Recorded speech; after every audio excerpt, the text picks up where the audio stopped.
Hello, everyone, and welcome to Consecrate Chronicles podcast. I am your host, Coach Aisha, along with my handsome son, Elias, and we want to invite you into our family discipleship time as we uncover scripture together and go deeper into the revelation of the Word of God together. Please like, subscribe, and share out this podcast. Give us 5 stars and give us 5 to 10 minutes of your time to reveal to you what God is revealing to us. God bless. Okay, Elias, so today we're going to do the podcast a little bit different. So today you did learn about 1 Kings 18 verses 20 through 39 and Jeremiah 10 and 12, right? Right. So Ahab was king. Yes, and he was challenging the Lord. He was challenging the Lord, wasn't he? Yes, but with his army. With his army. But the army wasn't an army, right? It was a bunch of fake prophets, right? Yes, fake prophets. Or fake prophets, false prophets. They're the same thing. They're not real, right? Right. Okay. Because we did discuss about the fake prophets and the real prophets, right? The real prophets of God serve God, are friends of God. They are aligned with God, right? They live for God and they're aligned with what God is doing. And they sacrifice themselves and their lives in the things of themselves, in anything of themselves, so that they can understand and hear from God and to communicate, to speak and communicate what God has for them to say into the earth, right? Mm-hmm. But fake prophets, they not like that. They have a God that they serve, but it's not God, right? Mm-hmm. So King Ahab did send out the army, but he sent out the army at the command of Queen Jezebel. Though King Ahab was a king, and if we understand royalty, and Queen Jezebel was praying to the Lord. Was praying to her Lord. She was praying to the Lord. Understand? Mm-hmm. Because Jezebel was not aligned with God. She was aligned with her God, and her God was called Baal. Okay, he has this is the thing about it. The devil has many names. Baal just happens to be one of them right now that you're reading about, right? But the devil can go by many names because the devil is going to change or to blend himself into whatever is comfortable for you. Because that's how the devil gets you. The devil is not some mean, scary monster that they show on TV. The devil is whatever you like. And he'll come as whatever you like. Or whatever that you hold, that you love within yourself. And he'll come as that thing, whatever it is, and whatever he needs to do to make sure that he has a way and access into your mind and into your heart, that he'll take you away from the true living God. Okay? So Jezebel, if we understand anything about royalty, the king is above the queen, because a king rules the land, but the queen is by his side. She used to be at his side, right? She can help him with things that he does not see, but she is not a decision maker whatsoever. The king is, correct? The king is the decision maker over his land and of his house. So, but as Queen Jezebel was, she didn't have that. She wasn't having none of that. Even though King Ahab was king, she was queen, and she took the power that belongs to the king and brought it to herself. So even though it shows that King Ahab sent out the army, it's really at the command of Queen Jezebel, because she was the one running the land and running the house. So she was out of order, because a woman is not to run the house. That is a man's position. He's the decision maker, and he's the one who does the things for the house. He's the overseer of the house, not the woman. Understand? Mm-hmm. The woman is to be by the side, and she can sit there and point out things that the man might not see. She's supposed to be there to help balance. But when balance becomes control, it's no longer a balance. It's now manipulation. Understand? Mm-hmm. So she was very controlling and very manipulative, because the control that belonged to the man, she took for herself. And she was now the shadow king of the land. And so when the prophets of Baal, really was the army that was out from King Ahab on command of Queen Jezebel, and they was challenging the God of Elijah, which is the one true living God, because Elijah was the prophet of God, right? And he was outnumbered by all of them, right? He was outnumbered by all of them. But even though that he was outnumbered physically, there's 450 of them to one Elijah. However, when they came out there and they was doing all this stuff and challenging God and was like, we're going to show you who the real God is. And when we show you who the real God is, you're going to have to come and serve us and all that stuff, right? Elijah wasn't scared of that, though. Elijah didn't care about what they was talking about because he understood the God that he served, right? Mm-hmm. So when they came out and was trying to show Elijah who their God was and that he was more powerful and more real, Elijah told the people, stop playing the fence. Either you serve God or you don't. Either you love God or you don't. But this day, whatever that you choose, make sure that you make your choice. Because if you choose your God and not God, be ready to suffer the consequences for your decision, right? Because it is a choice. God does not force us to love him. He does not. And God is not going to show up on behalf of those who's not aligned with him. He's not. He's not going to leave you or forsake you. He's going to be right there with you. But if you walk away from him, as far as you walk away from him, it's as far as you walk away from him.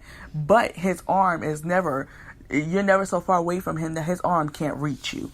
But people choose to walk away from him for whatever reason. They get either pulled away from him or they just willingly choose to walk away for whatever reasons that they may do so. But Elijah told them, pick a side. What is it? And the prophets of Baal, they did what they was doing, and they was offering sacrifices and dances and trying to show and prove something, right? And try to be real boastful, real braggy, and try to do something, and nothing happened. They was trying to call on their God to show up and do something for them, and nothing happened. They got nothing. Radio silence. And so Elijah, in turn, was sitting there looking at them, watching them making fools of themselves, right? Elijah made an altar to God. Remember, I told you, an altar is any place that you make forth, that you dedicate to God in that space, to pray and to give of yourself in that place. That is your altar. He made an altar to God, and he sacrificed and he prayed on behalf of those lost souls and those used people. Because remember, I told you, every single person on walking this earth is being used by something. Understand? Mm-hmm. And it's only one or two entities that you're being used by. Either you're being used by God or you're being used by a false god and his cohorts and his minions and his demons and his homies and his friends, right? Right. You're only getting used by one or two. And we need to be real careful of who is using us. Understand? Mm-hmm. So he prayed on behalf of them and to have an encounter with the one true living God. And God answered Elijah's prayers. And when the false prophet seen the manifestation of Elijah's prayers, because Elijah prayed, but prayer, and this is what I tell you about praying. Praying does not go into some lost space in time and in an atmosphere that just is where you pray at. If you pray in your room, your prayer does not stay in your room. Understand? Yes. Your prayers reach heaven's ears. Understand? And God hears your prayers. And God didn't have to answer Elijah right away. He chose to answer Elijah right at that moment. Okay? And when he answered the prayers of Elijah, and when the people saw it, they had no choice in that moment. They knew right then and there, and they acknowledged. Remember, that word acknowledge means to admit and or to accept. In this moment, they did both. They admitted and accepted that the God that Elijah served was the true God, the one true living God, the only God, right? And then they was like, the Lord, he is God. The Lord, he is God. And there is no other. And Elijah took the prophets of Baal, he annihilated and he eliminated the ones who were not ready, not even not ready. They were rebellious and refused to turn and to acknowledge God. Those whose hearts were stoned and they refused to turn and they refused to acknowledge God and give themselves over to the lordship of God, he annihilated them. He eliminated them. They had to go.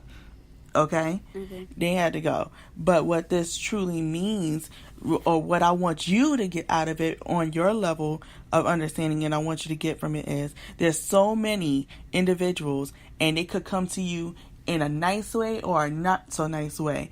And they could be coming to you, and they could be false prophets, or just those that seem good but are not good, that come to you sounding good and looking like they're coming for your good and coming to help you, and they're really coming to hurt you and lead you to a different place. Okay? So even in that moment, Elijah chose to stand in a crowd that was against what he stood for, and he chose to stand there and to be the only representation of the one who served and loved and lived for God. Sometimes you got to be the only one in a crowded room that loves and serves God. Okay? So there's people that's going to be all around you, but you got to make a choice in that moment. And in that moment, Elijah didn't care about how many people that surrounded him. He knew he was good because he knew that his God was good and his God was going to show up for him. And also, he prayed for those people.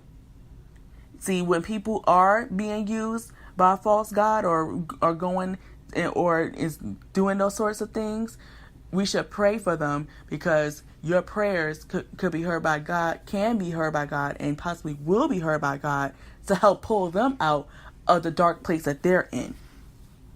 You always talk about how if people don't know God, we should help them. That is a powerful tool to help them, is to pray for them. And sometimes you got to pray for them in front of them. And sometimes you got to pray for them when they ain't looking. But pray for them nonetheless. Understand? Mm-hmm. And the last part I want you to understand, there was 3 parts. And the last part I want you to understand is know who runs your house. Understand? Mm-hmm. Because King Ahab, though he was the one, and other time we read and we heard about all the kings, right? There's very few times you heard about the queen, correct? Not to say a queen is not important. She's there and she has an important role, right? She has an important role, but this is different because Queen Jezebel, people like to talk about Jezebel as one sort of kind of way, and we'll get into that in another chapter, in the only way that is popular, how people popularize her name as Jezebel.